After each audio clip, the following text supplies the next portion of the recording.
ਹਾਂਜੀ ਵੀਰੇ, ਅੱਜ ਤੁਹਾਡੇ ਲਈ ਲੈ ਕੇ ਆਏ ਆ 2009 ਮਾਡਲ ਆਲ ਓਰੀਜਨਲ। ਤੁਸੀਂ ਦੇਖ ਸਕਦੇ ਹੋ ਮੋਟਰਸਾਈਕਲ ਸਕ੍ਰੈਚਲੈਸ ਮੋਟਰਸਾਈਕਲ ਹੈਗਾ। ਨਿਸ਼ਾਨੀਆਂ ਵੀ ਚਿੱਟਾਂ ਦੀਆਂ ਉਵੇਂ ਪਈਆਂ। ਤਕਰੀਬਨ ਚੱਲਿਆ ਇਹ 15,000 ਕਿਲੋਮੀਟਰ। ਆਲ ਓਰੀਜਨਲ ਬਈ, ਨਾਲ ਦੇ ਟਾਇਰ ਦੇਖ ਸਕਦੇ ਹੋ, ਚਿੱਟਾਂ ਦੇ ਨਿਸ਼ਾਨ ਵੀ ਉਵੇਂ ਪਏ ਮੋਟਰਸਾਈਕਲ ਦੇ। ਸਕ੍ਰੈਚਲੈਸ ਮੋਟਰ, ਸੀਲਡ ਇੰਜਨ ਵੀਰੇ। ਅਲਾਈ ਵੀਲ ਚੜੇ ਹੋਏ ਨੇ ਮੋਟਰਸਾਈਕਲ ਨੂੰ। ਸਰਕਾਰੀ ਨੰਬਰ ਪਲੇਟਾਂ, PV ਨੰਬਰ ਹੈ, ਬਠਿੰਡਾ ਨੰਬਰ। ਬਹੁਤ ਹੀ ਪਿਆਰੀ ਆਵਾਜ਼ ਆ ਗਈ। ਦੇਖ ਸਕਦੇ ਹੋ ਤੁਸੀਂ, ਕਿੱਦਾਂ ਦੇ ਨਿਸ਼ਾਨ ਮੋਟਰਸਾਈਕਲ ਦੇ ਉੱਦਾਂ ਹੀ ਪਏ ਨੇ। ਸੀਲਡ ਇੰਜਨ ਆ, 2009 ਮਾਡਲ। ਜੇ ਕਿਸੇ ਵੀਰ ਨੇ ਲੈਣਾ ਤਾਂ ਕੰਟੈਕਟ ਕਰੋ ਆਪਣੇ ਨਾਲ ਮੌੜ ਮੰਡੀ ਤੇ। ਹੋਰ ਵੀ 9 ਮਾਡਲ ਖੜੇ ਨੇ ਆਪਣੇ ਕੋਲੇ।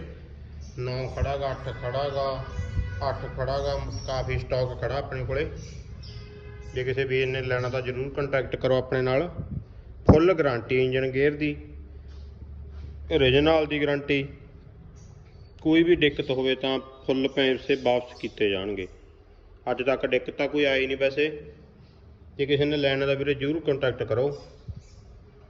ਬਹੁਤ ਹੀ ਪਿਆਰੀ ਆਵਾਜ਼ ਆ ਮੋਟਰਸਾਈਕਲ ਦੀ, ਸਟਾਰਟਿੰਗ ਬਹੁਤ ਹੀ ਵਧੀਆ ਹੈਗੀ, ਕੋਈ ਦਿੱਕਤ ਨਹੀਂ।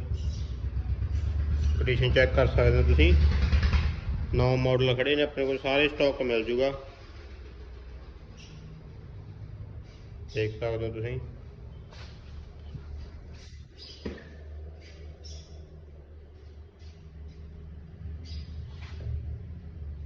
ਵਾਇੰਡਰ ਓਰੀਜਨਲ ਆ,